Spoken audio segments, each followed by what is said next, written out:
Hi, my name is Gerhard Schwan, and welcome to Selling Power TV. Today we have the pleasure of meeting with Ray Makela, who's the CEO of SRG. Welcome, Ray. Well, thank you, Gerhard. It's a pleasure to be here today. What does SRG stand for? So SRG is initials for Sales Readiness Group, which was really in our initial DNA when the company was founded as helping sales teams become ready to go to market. So you've been in the sales training industry how many years? Oh, well, about 10 years as a trainer and probably 20 years as a sales manager and salesperson. Right.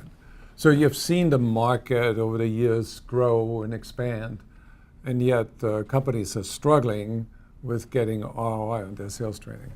Yeah, it's amazing to me that that's still the case, and I think you're right. Despite the investments, despite the increased focus on training, it still often fails to achieve the results that we're looking for. And I think there are a couple reasons for that, Gerhard. I think the first is really we're still thinking about sales training as an event.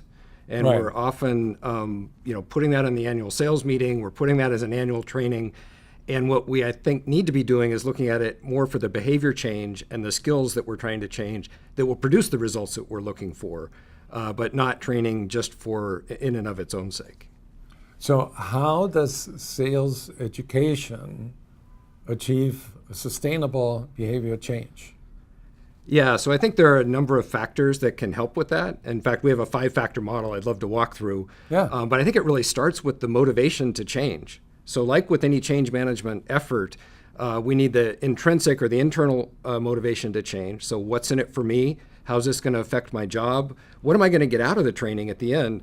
And I think we need to try really hard to communicate that up front. And I think the extrinsic or external motivation comes from the leadership. So we need to make sure we have really good buy-in and kind of that top-down sponsorship to ensure that we know where we're going with it, why we're doing it, and to hopefully kick off and communicate and really show enthusiasm for the program and the change that's going to happen. Do you think that there is also a transition from traditional classroom learning to more blended learning, where there's a lot of online learning or micro learning taking place over a certain period of time? I think absolutely, and we're very excited about that trend as sales training evolves. And I don't think it's replacing instructor-led training. I'm a facilitator. I love being in the classroom. I don't think that's ever going away. But we can be even more effective with a blended program that includes the ability to spread it out over time, as well as have reinforcement built in. So it's not a one-time, but we really space it. Adults learn better by taking a concept and being able to apply it. So now we can have an assignment or a check-in or some sort of milestone that keeps the training alive after the initial event. So can you walk us through those 5 levels, 5 steps that you're... Yeah, absolutely. So when we talked about motivation, I think that's very key. Right. I think a second one that's often missed is customizing and tailoring the program to make it very relevant to the learner. So that's not just putting the logo on the cover. That's really understanding how these skills are going to be applied in the day in the life of that individual and having them apply it to their own accounts and their own clients so that they can see how the skills are going to work come Monday, after the training. So I think a customization effort, I think spacing it out, as you mentioned, so it's not just one time. And then reinforcement is something we're really passionate about. And that includes thinking through what's going to happen after the training and making sure there are checkpoints and assignments and even some accountability for applying the skills. Ultimately, I think we then want to look at measurement, which are kind of the outcomes, not just did they enjoy it, did they get anything out of it, but can they apply it, and is it really producing the business results we're looking for?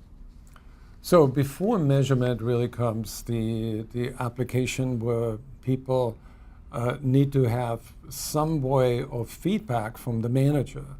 How does that work? Where does that fit in? Yeah, and I think that's often the most critical point that's missed is engaging the managers in the training program. Right. And that's really before, during, and after the training to make sure that the managers really know what's coming. They can help to, again, create enthusiasm, maybe model the behaviors, and then also make sure that it's being reinforced and coached after the training, because regardless of how great the trainers are, there's never going to be enough trainers or sales enablement people to support it. Managers have to have the tools to be able to observe and have coaching conversations to continue to sharpen the saw over time. So how do you feel about as a trainer if the salespeople show up and the sales manager doesn't show up? Well, I think that's one of the gaps that we see that often leads to a program not achieving the results. Right. The manager then may be inclined to say, well, I didn't really agree with that, or I don't know what they covered in there. We strongly encourage the managers to go through the program with their participants, with their reps, and in fact be engaged and maybe they can be the customer and do the role plays. Maybe they can model what good behaviors look like. Right. But ideally, we brief them beforehand so they know what's coming. They're there with the participants, and then after the fact, we have an ongoing coaching program where they're observing and reinforcing those skills. So when you start a class as a trainer, describe your mindset as you walk into the room.